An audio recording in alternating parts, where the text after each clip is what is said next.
Hey there! Thanks for clicking on this video.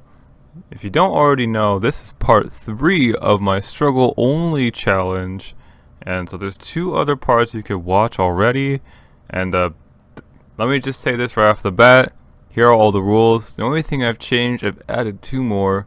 One is for status effects. I don't want to have those in moves or abilities, so if I can do damage with a status effect, that's not so good. Also, passive damage from the Rocky Helmet or from abilities is also not allowed, because again, I want it to be challenging. So, with that said, let's go. Part 3. Can I do any kind of gym battle successfully? Let's find out. Gonna do things a bit differently this time. I'm actually talking in post. So, I've already done all the recording. So, it'll be a little bit different, but hopefully things are alright. So, I needed to get more potions. I ran out, and I was at 1 berry left after getting through Route 4. So, I went over to that second area, forget its name, Wedgehurst, and got some more.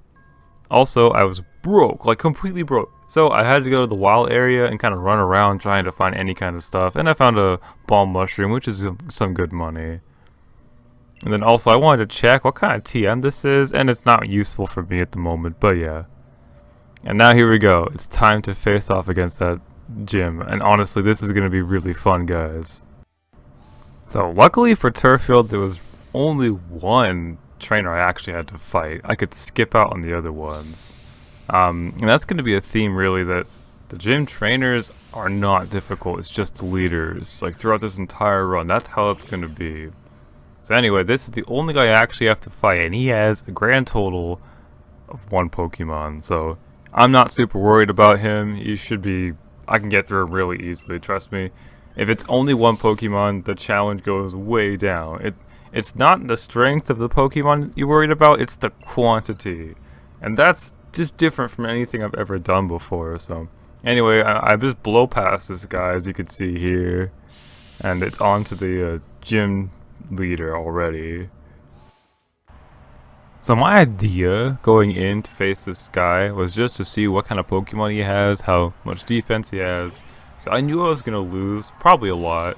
So this time I didn't even boost, didn't do anything like that, just wanted to struggle and see what my base damage would be like against these guys. And what I discovered is I could 3-shot Gossifleur, and I could 5-shot Eldegoss. So I knew I needed to boost quite a bit to get through this one. So here's my first real shot at it. And my thought was I could do 3 boosts so I could easily 1-shot Gossifleur. And then, hopefully, take out Eldegoss in 2 shots. But the issue is I was taking a bit too much damage initially. I was easily able to take out Gossifleur, and I was on the right path to 2-shot Eldegoss. But the problem is, my health was so low at the end that it was actually just a tie. We both went down at the same time, and for Pokemon logic, a tie is actually just a loss, so I had to try again. Honestly, I thought my strategy was pretty good, so I just tried it again. I got a better hit on Eldegoss, but this time Eldegoss used Max Strike, and I knew that was going to be no chance I could survive. It wasn't being healed, and it just did a ton of damage, so this one was already a bust. This is my 3rd attempt without really changing my strategies, but this time I got a little bit more lucky leading up to Eldegoss. Again, I got a good hit in, but this time I could survive pretty easily. I just had to hope that it wasn't Max Strike. Really, that's all it came down to. And it was Max Overgrowth, so things were great. I was getting healed. I knew if I just got 1 or 2 more points of health back from the healing, I'd be alright. So yeah, it all worked out in the end, and I could say that the grass gym leader actually kind of helped me win because he healed me. I can't control that. That's out of my ability to control. So I got healed, but not my fault. So yeah, I survived with 2 HP. Pretty insane. But yeah, that was the win. Just had to kind of soak it in. I was honestly very surprised. I was tough with just 2 Pokemon I had to fight in the gym, so... yeah, I had to change some stuff up from here on out, but the good news is that Shell Bell is right around the corner. In case you guys didn't know, Hulberry is my next destination, and Hulberry also happens to have the Shell Bell, so I'm pretty excited at this point. So I knew this was the first doubles battle you'd ever have, and I found out that if you only have one Pokemon in your party, they don't even bother with you. They just ask you to have 2 Pokemon, so maybe speedrunners, I don't know if they already use this strategy, but there you go, it exists. Now through the rest of Route 5, there really were not very many problems leading up to Hop. Took care of all the normal trainers, there were 2 breeders and some kook guy, and really they're all pretty easy. I had an encounter with Team Yell, but well, they're not that difficult yet. They only had 3 Pokemon total between the 2 of them, and I took out Sableye with no problem. So, though that was really not much. It's just Hop that I was worried about at this point. I also gained, I think, 2 levels since being done with the gym. And yeah, so then I got the bike, which is great, honestly.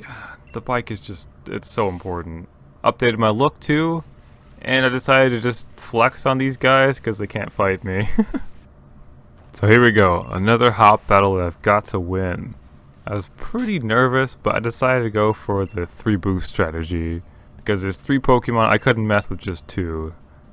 And unfortunately, Wooloo decided to kind of throw a wrench into it by growling, so I was kind of worried, but well, I got the first 1-hit KO.